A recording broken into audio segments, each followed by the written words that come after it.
മരച്ചീനിയെ ബാധിക്കുന്ന രോഗങ്ങളെയും അവയുടെ നിയന്ത്രണ മാർഗങ്ങളെയും കുറിച്ചുള്ള ഈ അഭിമുഖ സംഭാഷണം ശ്രദ്ധിക്കൂ. ശ്രീകാര്യം കേന്ദ്ര കിഴങ്ങുവിള ഗവേഷണ സ്ഥാപനത്തിലെ പ്രിൻസിപ്പൽ സയന്റിസ്റ്റ് ഡോക്ടർ വീണ എസ്.എസുമായി ഷിബു ജോർജ് സംസാരിക്കുന്നു. ഡോക്ടർ വീണ, പരിപാടിയിലേക്ക് സ്വാഗതം. നമസ്കാരം. ഡോക്ടർ വീണ, മരച്ചീനി കിഴങ്ങുവർഗ വിളകളെ നമ്മൾ പറഞ്ഞാൽ ഏറ്റവും എനിക്ക് തോന്നുന്നു അധികം പോപ്പുലറായ ഒരു വിളയാണ്. ഇതിനെ ബാധിക്കുന്ന പ്രധാന രോഗങ്ങൾ ഏതൊക്കെയാണ്?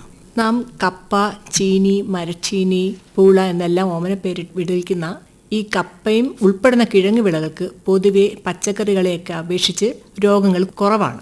എന്നിരുന്നാലും ഇത് പ്രത്യേകിച്ചും സസ്യപ്രജനം വഴിയാണ് നമ്മൾ നടുന്നതെന്നുള്ളത് കൊണ്ട് തന്നെ രോഗം വരാതെ നമ്മൾ സൂക്ഷിക്കേണ്ടത് വളരെ അത്യന്താപേക്ഷിതമാണ്.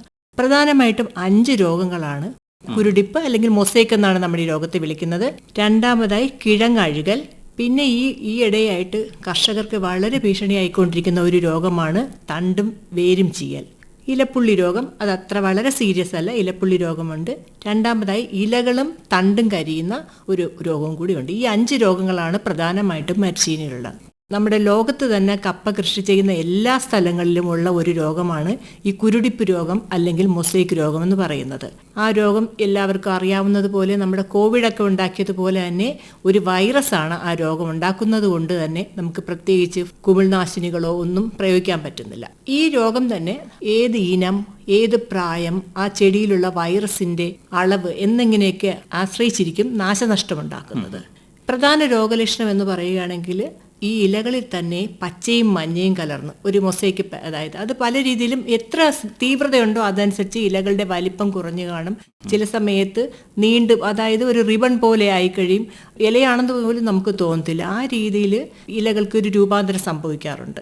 ഞാൻ നേരത്തെ പറഞ്ഞതുപോലെ ഈ വൈറസ് ആണെങ്കിൽ 2 തരം വൈറസ്, അതായത് Indian cassava mosaic virus, Sri Lankan cassava mosaic virus എന്നിങ്ങനെയുള്ള 2 വൈറസുകളാണ് ഈ കുരുടിപ്പ് രോഗം ഉണ്ടാക്കുന്നത്. ആദ്യത്തെ പ്രാഥമിക സംക്രമണം എന്ന് പറഞ്ഞാൽ ഈ നടിയിൽ വസ്തു കൂടുതൽ കഴിയണം. അതായത് ഒരു പ്രാവശ്യം രോഗം വന്ന നടിയിൽ വസ്തു വീണ്ടും നമ്മൾ ഉപയോഗിക്കുകയാണെങ്കിൽ അങ്ങനെ പോകും. ഒരു ചെടിയിൽ നിന്ന് വേറെ ചെടിയിലേക്കോട്ടുള്ള പോകുന്നത് വെള്ളീച്ചകളാണ് ഈ രോഗം പടർത്തുന്നത്.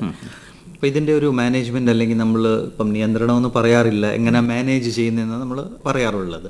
അതിനുവേണ്ടി കർഷകർ ശ്രദ്ധിക്കേണ്ട കാര്യങ്ങൾ എന്തൊക്കെയാണ്? പ്രധാനമായിട്ട് നമ്മുടെ ഇതുവരെയും കണ്ടിട്ടുള്ള ഏറ്റവും വിജയകരമായിട്ടുള്ള ഒരു മാർഗം എന്ന് പറഞ്ഞാൽ രോഗപ്രതിരോധ ശക്തിയുള്ള ഇനങ്ങൾ ഉപയോഗിക്കുകയാണ്. കുറേ നാളുകളായിട്ട് ഞങ്ങളുടെ ശ്രീകാര്യത്തുള്ള കിഴങ്ങ് വിള ഗവേഷണ സ്ഥാപനത്തിൽ നിന്ന് കുറച്ചധികം ഇനങ്ങൾ പുറത്തിറങ്ങിയിട്ടുണ്ട്. ശ്രീരക്ഷ, ശ്രീ ശക്തി, ശ്രീ സുവർണ, ശ്രീ കാവേരി എന്നിങ്ങനെയുള്ള ഇനങ്ങളാണ്. ഈ ഇനങ്ങൾക്ക് ഈ കുരുടിപ്പ് രോഗം വരികയേയില്ല. പ്രതിരോധ ശേഷിയുള്ളതുകൊണ്ട് 100% രോഗം വരികയില്ല. ഈ ഇനങ്ങൾ കിട്ടുകയാണെങ്കിൽ അത് കൃഷി ചെയ്യുന്നതാണ് ഏറ്റവും ഒന്നാമതായിട്ടുള്ള കാര്യം. രണ്ടാമത്, അതല്ല നമുക്കിപ്പോൾ ഏതെങ്കിലും ഒരു ഇനം വളരെ ഇഷ്ടമാണ്, അത് കഴിക്കാൻ ഇഷ്ടമാണെങ്കിൽ അത് അടുത്ത പ്രാവശ്യം നടാനായിട്ട് എടുക്കുമ്പോൾ രോഗമില്ലാത്ത ചെടികളിൽ നിന്ന് വേണ്ടി മാത്രം എടുത്ത് നടണം. പിന്നെ പറയുന്ന അതല്ലെങ്കിൽ ഒരു മിനി സെറ്റ് എന്ന് പറഞ്ഞാൽ 1 or 2 നോഡ് വെച്ചിട്ട് എടുക്കുന്ന ഒരു മെത്തേഡുണ്ട്. പല കർഷകരും ചെയ്യുന്നുണ്ട്.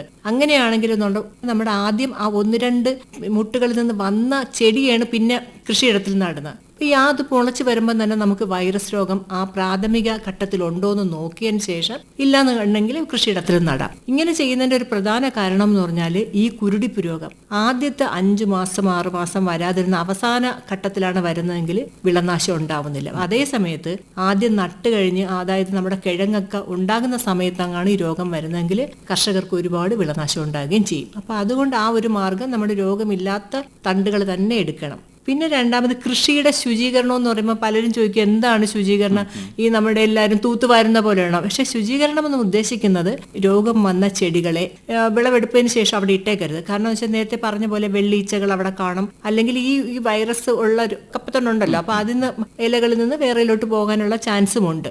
അതുകൊണ്ട് ശുചീകരണം നേരെ നടത്തണം. പിന്നെ പലരും ചെയ്യാത്തതാണ്, ഇപ്പോൾ ഒരു പക്ഷേ വിലയില്ലെങ്കിൽ നമ്മൾ അവിടെ നിർത്തിയേക്കും.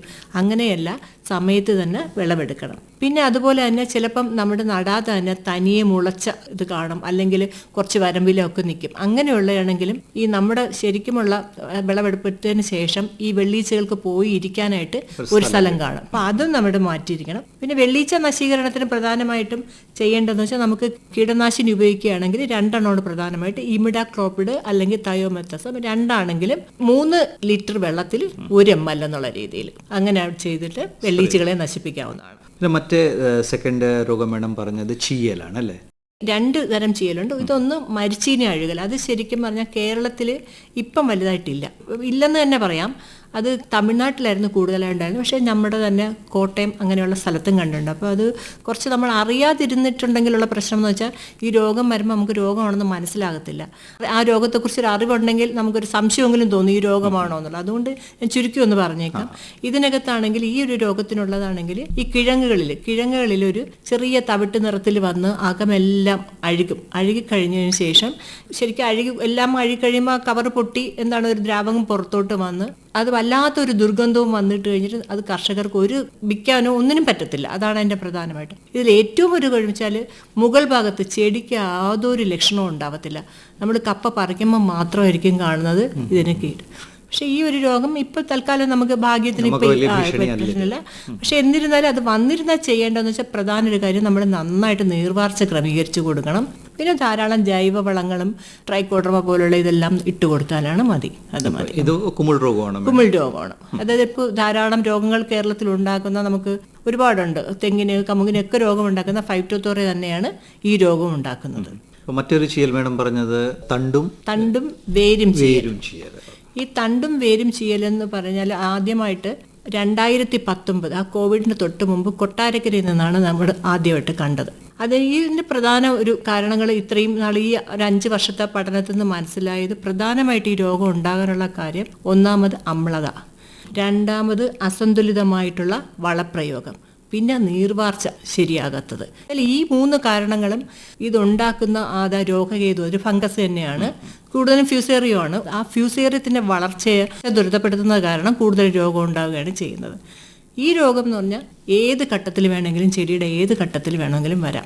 പ്രധാനമായിട്ടും നമ്മൾ 3 ഘട്ടത്തിലാണ് എന്നാലും കാണുന്നത്. അതായത് ആദ്യം ചെടി പൊടിക്കാൻ തുടങ്ങുന്നതിന് മുമ്പ് ഈ കമ്പങ്ങ് അഴുകിപ്പോവുക, അതല്ലെങ്കിൽ കുറച്ച് ഇലകളെല്ലാം വന്ന് നിന്ന് കഴിയുമ്പം ഇലകൾ കൂമ്പി മഞ്ഞളിച്ച് അഴുകിപ്പോകും. പിന്നെ കപ്പ വന്നു കഴിയണമെങ്കിൽ കപ്പയോടും തണ്ടയോടും കൂടി തന്നെ കൂടുതൽ.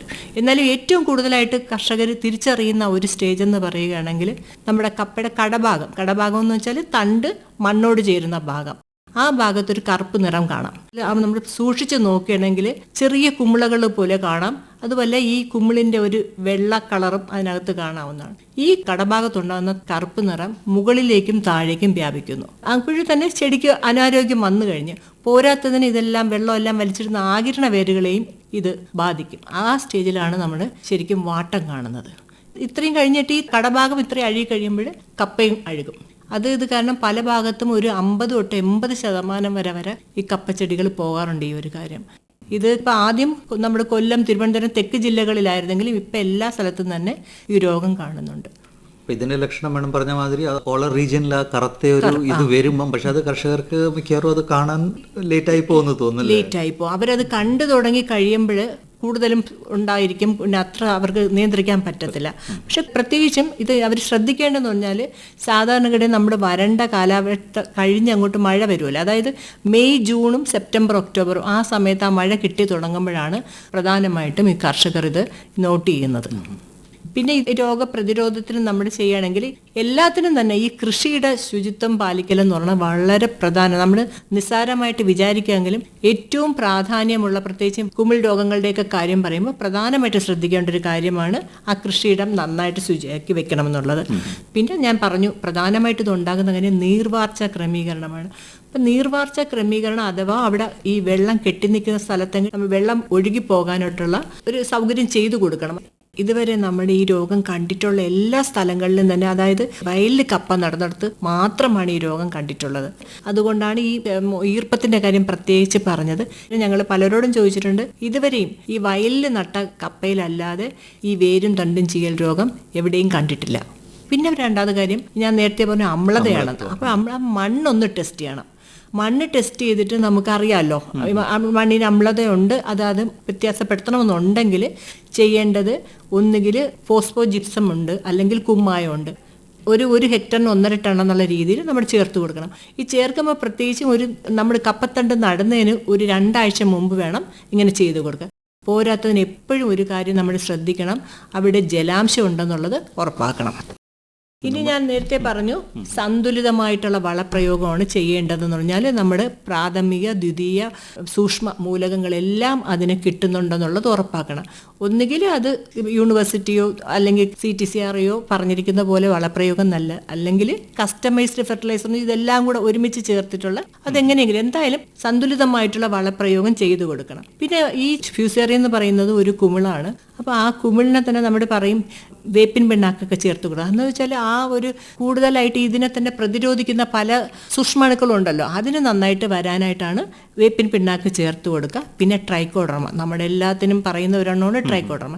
ഈ ട്രൈക്കോഡർമ ചേർത്ത് കൊടുക്കുന്നത് 2 രീതിയിൽ അറിയാം. ട്രൈക്കോഡർമ വർദ്ധിപ്പിച്ച് വേണം കൊടുക്കാനായിട്ട്. ഒന്നിപ്പോൾ ഒരു ചെടിക്ക് നമ്മൾ 1 കിലോ ഒക്കെ ഇട്ട് കൊടുക്കുകയാണെങ്കിൽ ആദ്യം ചെയ്യേണ്ട, ഒരുപാടൊന്നും കർഷകർ വാങ്ങിക്കേണ്ട, ഒരു 2.5 കിലോ വാങ്ങിച്ചിട്ട് ആദ്യം ഒരു 100 കിലോയിലായിട്ട് മൾട്ടിപ്ലൈ ചെയ്തതിന് ശേഷം ആക്കിയതിന് ശേഷം വീണ്ടും ഈ 100 കിലോനെ വേണമെങ്കിൽ നമുക്കൊരു ഒരു സ്ഥലത്തിന് ആവശ്യമുള്ള 10-12 ടണ്ണുമായിട്ട് കലർത്തിയിട്ട് ചെടികൾക്കെല്ലാം ഇട്ട് കൊടുക്കുക. അതൊരു രീതി. അതല്ലെങ്കിൽ നമ്മൾ ചെയ്യേണ്ടത് വെച്ചാൽ 1 കിലോ ട്രൈക്കോഡർമ എടുത്തിട്ട് 100 കിലോഗ്രാം കാലിവെള്ളത്തിൽ നന്നായിട്ട് വർദ്ധിപ്പിച്ചതിന് ശേഷം ഒരു ചെടിക്ക് 50 ഗ്രാം എന്നുള്ള രീതിയിൽ ഇട്ട് കൊടുക്കണം. നമ്മുടെ പല ജില്ലകളിലും കൃഷിയിടങ്ങളിൽ നടത്തിയതിന് ശേഷം ഇത് നന്നായിട്ട് ട്രൈക്കോഡർമ ഇതിന് നല്ലതായിട്ട് നിയന്ത്രിക്കാൻ പറ്റുമെന്ന് കണ്ടിട്ടുണ്ട്. പിന്നെ ഇതിനും നേരത്തെ പറഞ്ഞ പോലെ രോഗമില്ലാത്ത കമ്പുകൾ വേണം നടാൻ. പറ്റുമെങ്കിൽ രോഗമില്ലാത്ത സ്ഥലങ്ങളിൽ നിന്ന് എടുത്തത് മാത്രം, കാരണം ഇതിൽ കൂടെയും പോകാമല്ലോ, രോഗം പകരാമല്ലോ, അതുകൊണ്ട് അങ്ങനെ ചെയ്യണം. പിന്നെ ഇതും അല്ലെങ്കിൽ ചെയ്യേണ്ടതെന്ന് വെച്ചാൽ അഥവാ രോഗം ഉണ്ടായിരുന്ന സ്ഥലത്തു നിന്നൊക്കെ എടുക്കുകയാണെങ്കിൽ ഈ മരിച്ചീനിയുടെ തണ്ട് മുറിച്ചതിന് ശേഷം കാർബൻഡാസിം എന്നുള്ള കുമിൾനാശിനിയുണ്ട്, അത് 1 ഗ്രാം 1 ലിറ്റർ എന്നുള്ള വെള്ളത്തിൽ കലക്കി ഈ കപ്പത്തണ്ടുകൾ മുക്കി വെച്ച് ഒരു 10 മിനിറ്റ് കഴിഞ്ഞതിന് ശേഷം നടണം. അതുപോലെ ചെയ്ത് നടണം. ഇത്രയും കാര്യങ്ങൾ ചെയ്താൽ ഈ പല കൃഷിയിടങ്ങളിലും നടത്തിയിരുന്നല്ല നല്ലൊരു പരിധിവരെയും ഈ രോഗത്തെ നമുക്ക് നിയന്ത്രിക്കാൻ പറ്റും. ഞങ്ങൾ തിരുവനന്തപുരം, കൊല്ലം, ഏകദേശം എറണാകുളം, ഇടുക്കി പല ജില്ലകളിലും ഇതിൻ്റെ പരീക്ഷണം നടത്തി. അപ്പോൾ അവർ ഇതുപോലെ ചെയ്ത എല്ലാവർക്കും തന്നെ ഈ രോഗം നന്നായിട്ട് കുറഞ്ഞു വരുന്നുണ്ട്. അത്ര വലിയ ഭീഷണിയായിട്ട് ഇപ്പോൾ അത് ചെയ്യുന്നവർക്കില്ല. അതില്ലെങ്കിൽ പുതിയ സ്ഥലത്ത് അത് പ്രത്യേകിച്ച് രണ്ടാമതൊരു കാര്യം കർഷകർ ഓർക്കേണ്ട കാര്യം, ഇതിനകത്ത് ഈ പല സ്ഥലങ്ങളിലും കാണാൻ നൈട്രജൻ ഒത്തിരി കൊടുക്കുന്ന സ്ഥലങ്ങളിലാണ്. അപ്പം നമുക്ക് ചെടിയെ കണ്ടാൽ തന്നെ അറിയാമല്ലോ ഒരുപാട് നൈട്രജൻ കൊടുക്കുന്നുണ്ട്. അപ്പം ആ നൈട്രജൻ അങ്ങനെ ഒരു സംശയം പോലും വന്ന് ഒരുപാടാണ് കൊടുക്കുന്നുണ്ടെങ്കിൽ കുറച്ചൊന്ന് കുറയ്ക്കുക. നൈട്രജൻ കൂടിയിട്ടുണ്ടെങ്കിലും ഈ രോഗം കൂടുതലായിട്ട് കാണുന്നുണ്ട്. പിന്നെ മാഡം പറഞ്ഞ മാതിരി തന്നെ ശുപാർശ ചെയ്ത വളങ്ങൾ നമ്മൾ സന്തുലിത ഇതിൽ മാത്രയിൽ കൊടുത്താൽ അത് നല്ലതായിട്ട് തന്നെ വരും. പിന്നെ ഇതൊഴിച്ച് മാഡം ഇലപ്പുള്ളി രോഗത്തിനെ കുറിച്ച് പറഞ്ഞായിരുന്നു, അത് അത്ര ഇമ്പോർട്ടന്റ് അല്ല, പ്രധാനമുള്ളതല്ല. ഉണ്ടെങ്കിലും വളരെ പ്രശ്നമല്ല. പ്രത്യേകിച്ച് കൂടുതൽ മഴ പെയ്യുന്ന സ്ഥലങ്ങളിലാണ് ഈ ഇലപ്പുള്ളി രോഗം കാണുന്നത്. M4 ഉണ്ടല്ലോ, M4ന് ഇത് നന്നായിട്ട് ബാധിക്കും. ഇത് പക്ഷേ ഇതിനു മുമ്പ് പറഞ്ഞ രോഗങ്ങളെ അപേക്ഷിച്ച് ഇതിന്റെ നാശം കുറവാണ്. അപ്പം ഇതിന് ചെയ്യാനായിട്ട് നിയന്ത്രണ മാർഗങ്ങളും എളുപ്പമാണ്. കുറച്ചൊന്ന് ചെടി അകലം കൂട്ടി കൊടുക്കണം. പിന്നെ രണ്ടാമത് നമുക്ക് COC അടിച്ചു കൊടുക്കുക. അതൊക്കെ വളരെ അപൂർവമായിട്ട് അത്രയും നമുക്ക് വരത്തുള്ളൂ. അല്ലെങ്കിൽ ഒരു കുറച്ച് ഇല പൊഴിയുന്നേ ഉള്ളൂ. അത് കർഷകർക്ക് വലിയ ഭീഷണിയായിട്ട് തോന്നിയിട്ടില്ല.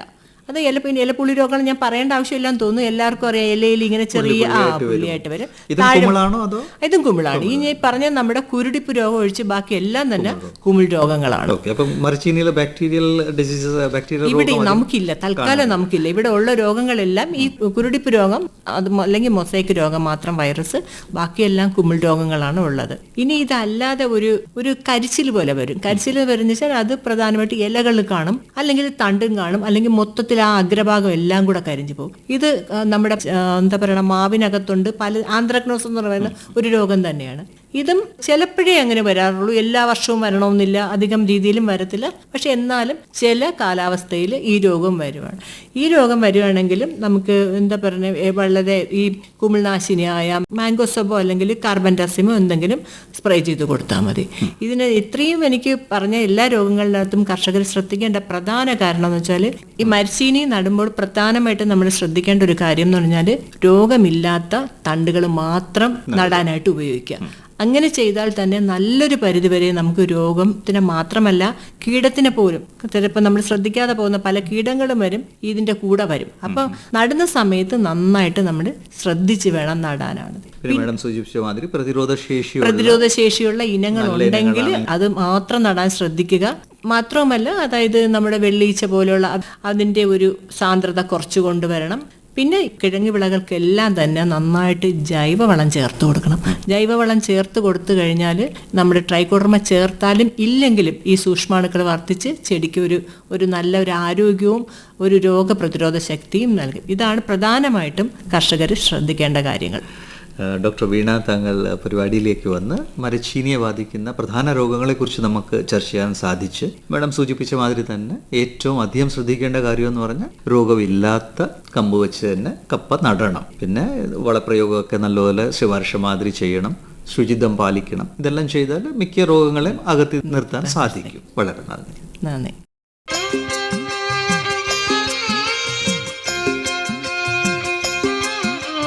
മരച്ചീനിയെ ബാധിക്കുന്ന രോഗങ്ങളും അവയുടെ നിയന്ത്രണ മാർഗങ്ങളും ശ്രീകാര്യം കേന്ദ്ര കിഴങ്ങുവിള ഗവേഷണ സ്ഥാപനത്തിലെ പ്രിൻസിപ്പൽ സയന്റിസ്റ്റ് ഡോക്ടർ വീണ എസ്.എസുമായി ഷിബു ജോർജ് നടത്തിയ അഭിമുഖ സംഭാഷണമാണ് ഇതുവരെ കേട്ടത്.